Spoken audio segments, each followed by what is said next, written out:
if Gore wants to do, a Babylon court case where you argue for the merits of that piece of trash film, I will take you apart, Gore. Much of the reason I like the movie is not. Here's what I noticed the second time I watched the film. Because at first you're sort of caught up in the spectacle and the nudity and the sort of bizarre nudity orgies. I don't even remember the orgy is the most unsexy orgy in the history of cinema. I don't even remember it. I thought it was just bizarre, like the sort of over the top parties. What I liked about it, it's a conversation about the love of film. When Manny has this conversation of like, why do you want to be on a movie set? He wants to be close to the magic. It's when you look at the conversations with their. I have a question for you. Talking about movies, and look, Paulie, you need to see this film. No, I don't need to see the film. No, you do. No, hold on, Chris. Yeah.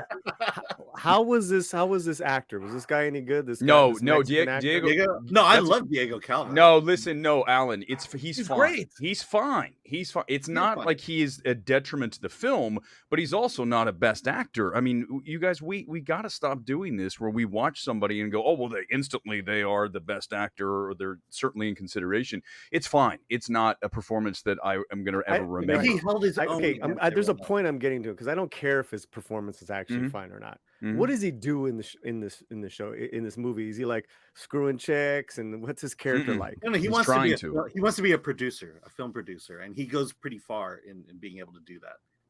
Right, so he kind of loses himself. But he falls in the trappings of Hollywood of that time. Yeah, so this clown came out with he was interviewed all over the place, and it promoting this film. And the reason why I will not see this film is because he took a crap on Narcos Mexico, and the makers of the show. They gave him his break. Wow. Right, and he had like a little role, and he was a little nothing role. And this is not my Mexico. It doesn't represent me. And I don't think I'll ever shoot a gun on film again. You know what, buddy? Get the out of here, man. I cannot stand that. Like your elevated sense of yourself because you got cast in this film. I hear it all the time from these fresas that they'll play a gangster, they'll play a drug lord in which I think is a great show, Narcos. And then they'll get this once in a lifetime chance, and then they shit on everything they've done, and talk down about the stereotypes that they played. I'm pretty upset about it. I already did a video on it. I'm not going to see this film, Chris. No way. I really think you should see it. It's because to me it's about love of Hollywood and Hollywood becoming an art form. The whole argument that Jack Conrad has with his I forget which wife was the third wife, about like film is art, but like film had only existed for like 30 years, right? 30 years they've been making movies, and he's arguing with her like, because she's a Broadway actress, he's an actor in movies, and film is art. And it's this whole conversation. She looks down on what he does, and he has this big argument with her at the end. The thread in the movie that I responded to upon second viewing, because first viewing, it's spectacle, it's all this crazy stuff happening. The stuff with Tobey Maguire at the end is hysterical. It's terrible. No, it's terrible, Chris. No, I disagree. I disagree. Horrible. It's too dark for me. It's not. Chris. It's so bad, sorry, Chris. Paulie, I'm sorry. I'm telling you. Look, no, he's I'm wrong. telling you that wrong. This is a shit move that this guy does, and I'm sick of these actors doing this, man. No, I mean I get it. You wish actors would stop talking. It only adds to my hatred of it. Why would I go see this film? And I cover this for my channel, right? Like I talk about so many wonderful actors who happen to be Latino on the channel, and and then I read this guy, and the headlines. I mean, every Variety, look it up, Variety, blah blah blah. I don't know what.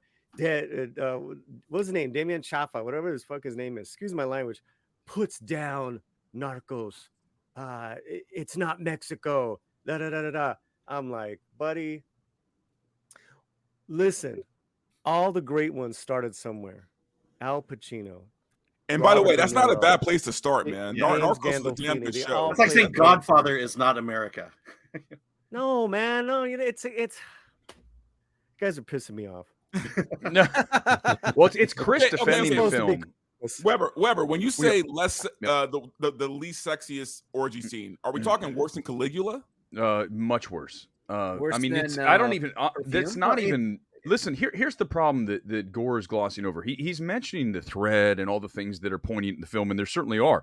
But the issue is that within all that messaging that is actually, certainly piercing. It works for if you're a lover of Hollywood. But the problem is everything around it tonally is literally as erratic as I've seen in a film.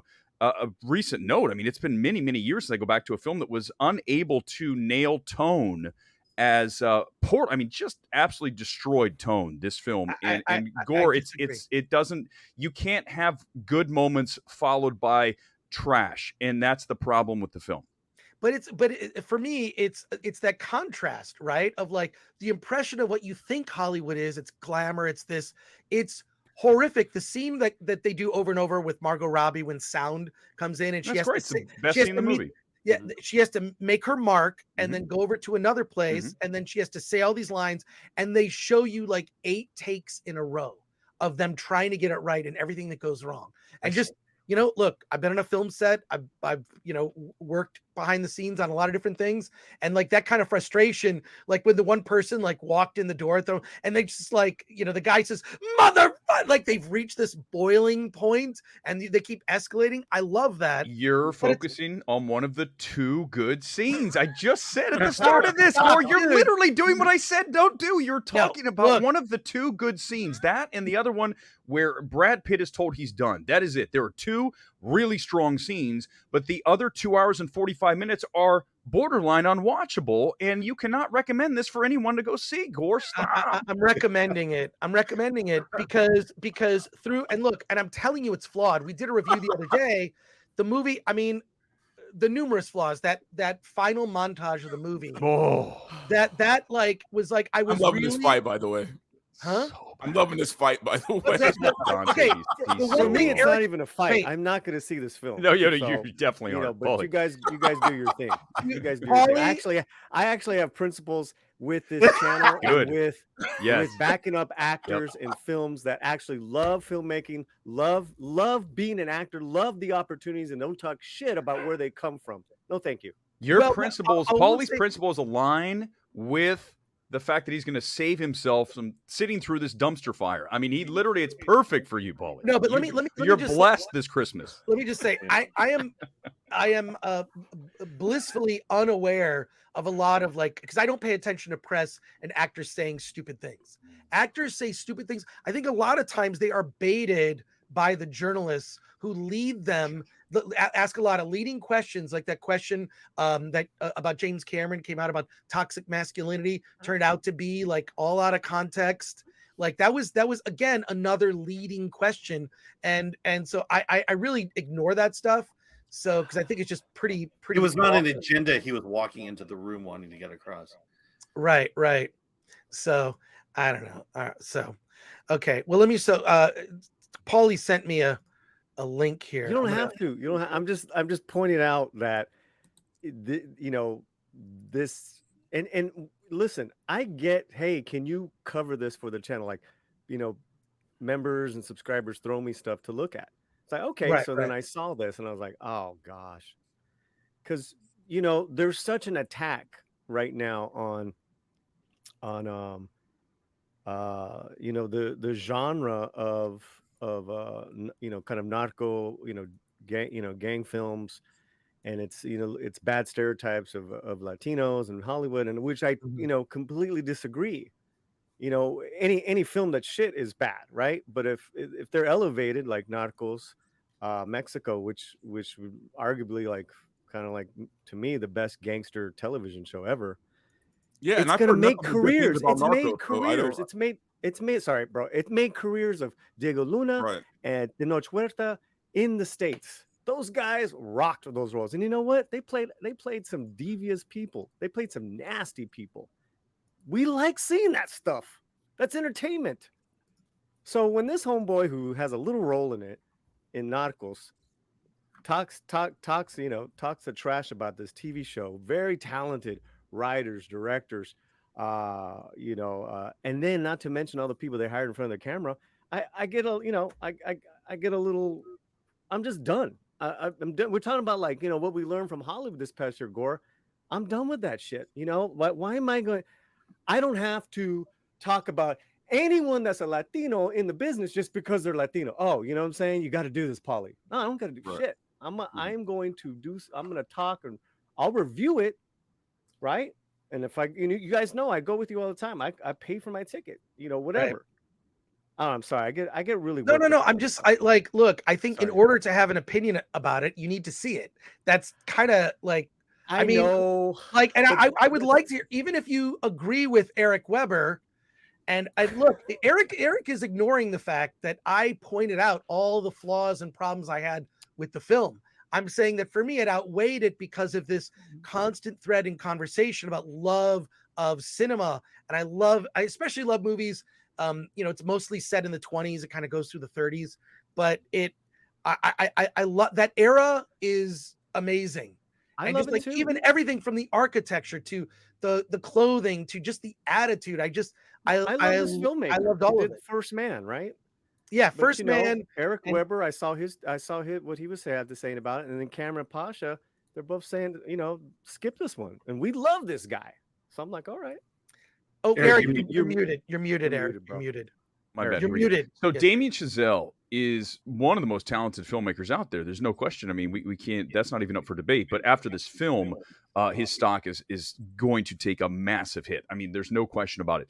And as you look at this film, I think the most disappointing part, in the fact that is really just hard to even fathom, is that he had an opportunity to make a really strong film about 1920s Hollywood, that transition from silent to talkie, and you could have made something really strong if you would have taken out all of the extra crap, the tonal stuff that does not work, the dark comedy that is absolutely a whiff, the whole Tobey Maguire stuff. If you pare the movie down and make it 145 and get rid of all of that gore, get rid of every single bit of it, and keep things like the first scene, where Margot Robbie's doing the talkie, she has to nail the line when she's only been doing silent films, right? Keep that. Keep Brad Pitt.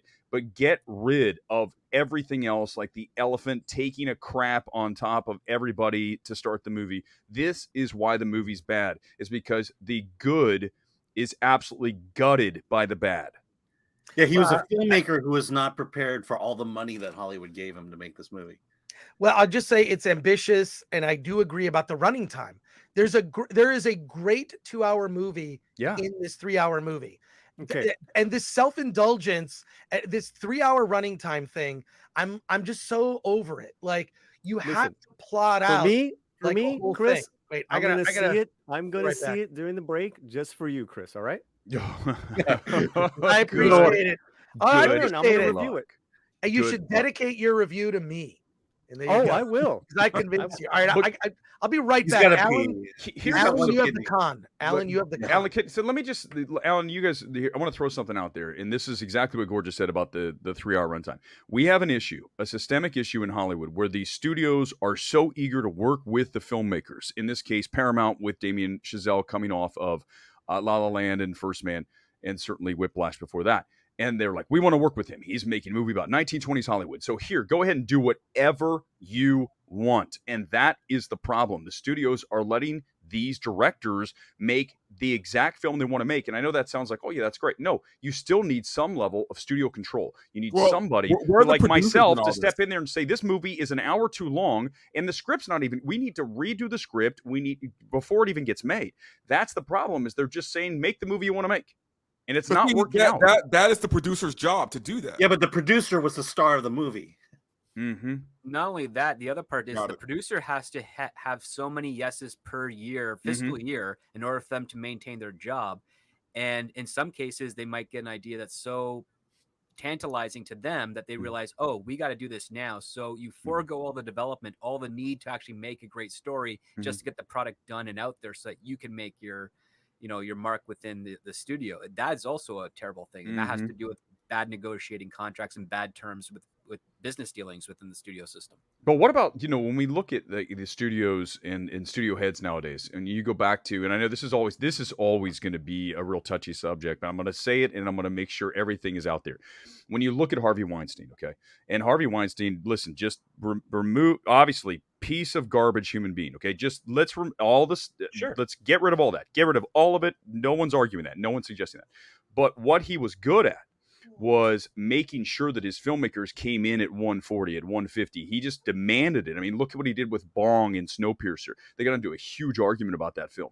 And I think Snowpiercer is a very strong film. But also, Harvey Weinstein was a very, very, very scary dude, man. I mean, the guy was like the real life kingpin, man. The guy was huge, like no one's going to sit there and argue with Harvey Weinstein. And that Meryl Streep called him God, for crying out loud. Well, so why can't we have some more of that in the studio heads that are a little more just they have to be very certain about what their talents and what they're able to do when it comes to gauging a film and whether it needs to be cut down and all those things. But we need more of that. There's a power dynamic going on that it just shifts back and forth constantly. Well, and right now the power is given to the filmmakers. 100%, Alan. Yes. It is, and so what you're talking about is the fact that Hollywood has notoriously had a lack of discipline for many, many, many years. Mm-hmm. Bingo. I don't like Judd Apatow. I think he's a detriment to comedy because he doesn't make comedy films. He makes dramas with comedic actors that throw in jokes here and there. You cannot laugh straight for 2 hours because it does hurt. 90 minutes is the sweet spot. Always has been, always will be. One of the best comedies, which was written at the request of management, was Young Frankenstein. It was written not by Mel Brooks, but by Gene Wilder. And that is one of the best comedies to come out of the 20th century. And it does everything right. It hits all your notes. Everybody gets their taste for it. It's a universally loved film. And it had a lot of discipline to the point where it's like, we're not just going to do every joke we possibly can. We're going to pick the best ones and we're going to make those the stand out and really hit hard when they need to hit hard. Nowadays, when you have movies, it's like, well, we've got the streaming outlet so people can actually watch longer things. So it's okay if it's a 3-hour theatrical run. They'll watch it in at home on streaming. We'll get some money off of that.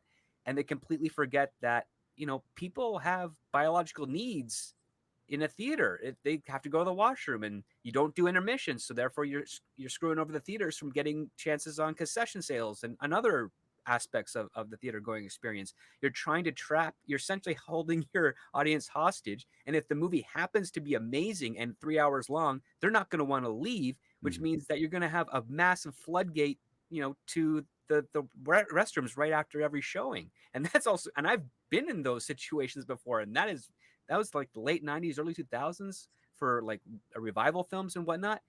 It's not a good idea because you will damage those theaters' plumbing. And guess what? The studios aren't going to be responsible for that. I mean, these are things that you should be kind of thinking a little bit when you're going the marketing route and distribution route of your film. There's no need to really have a 3-hour epic without an intermission. But see, again, I feel like that falls back on the producer. It does. The producer is the captain of the ship. He needs to set these guidelines, man, and they're not doing that anymore.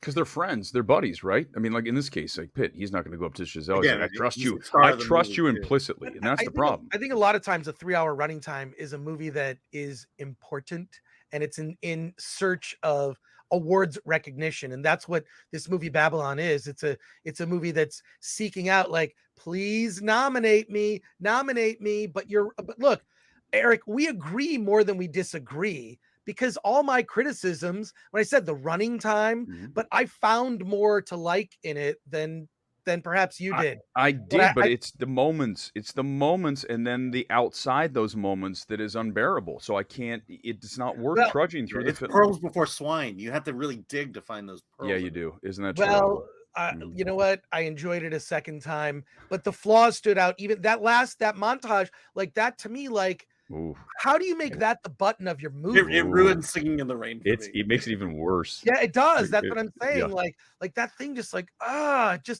it's frustrating because there's an epic, great 2-hour movie in this movie. Maybe 2:15.